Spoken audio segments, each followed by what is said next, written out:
السلام عليكم ورحمة الله وبركاته. كوسو دوادا channelka Kuusha Adduunka. Hadaba maanta waxaan leeyahay cashar qaali ah oo ah sida mobilka looga dhaqo fayruuska adoon computer isticmaalaya mobilkaada gudihiisa. Hadaba application-kan aad u baahan tahay waad ku dhufanaysaa application-kan wuxuu ku qoraa searching.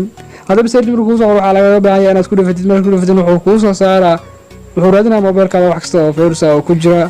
Hadaba markuu raadiyo wuxuu tirsanaa qadar ilaa 100 second ah. Hadaba markuu tirsado wuxuu soo bandhigaa uu soo qabanaa dhammaan waxa fayruus ku jira mobilkaada. markuu dhamaado tirsan ka bacdi wuxuu ku soo bandhigaa inaad iska diladid iyo inaad sidii ku yeesid. hadaba wuxuu ku soo bandhigaa delete.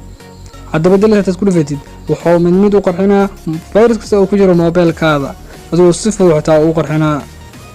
waad u jeedaa si uu qarxiyay mobilkayga fayruus ku jiray oo dhan. hadaba dhammaan wuxuu soo saaray calaamadda saxda ah oo ah inuu dhammaan wuxuu ku jiro dhan ka hadlay. hadaba martaba aan searching lahayaa inuu wax kale ku jiraan bal oo wax ku raabiyo inuu dhameystiray. hadaba waxaan ku talinayaa inaad bishii aad hal mar isticmaasho waayo aad hal mar diladid dan wax kale ku soo tuuratid fayruus ay soo gali kara. marka waa inaad bishii aad ugu tahay aad hal mar isticmaashid. hadaba sidaas u jeedaa ayuu u dhameeyay fayruusku dhammaan. subscribe sar kanaalka si ku soo gaaraan muuqaalada qaaliga ee ka baxa.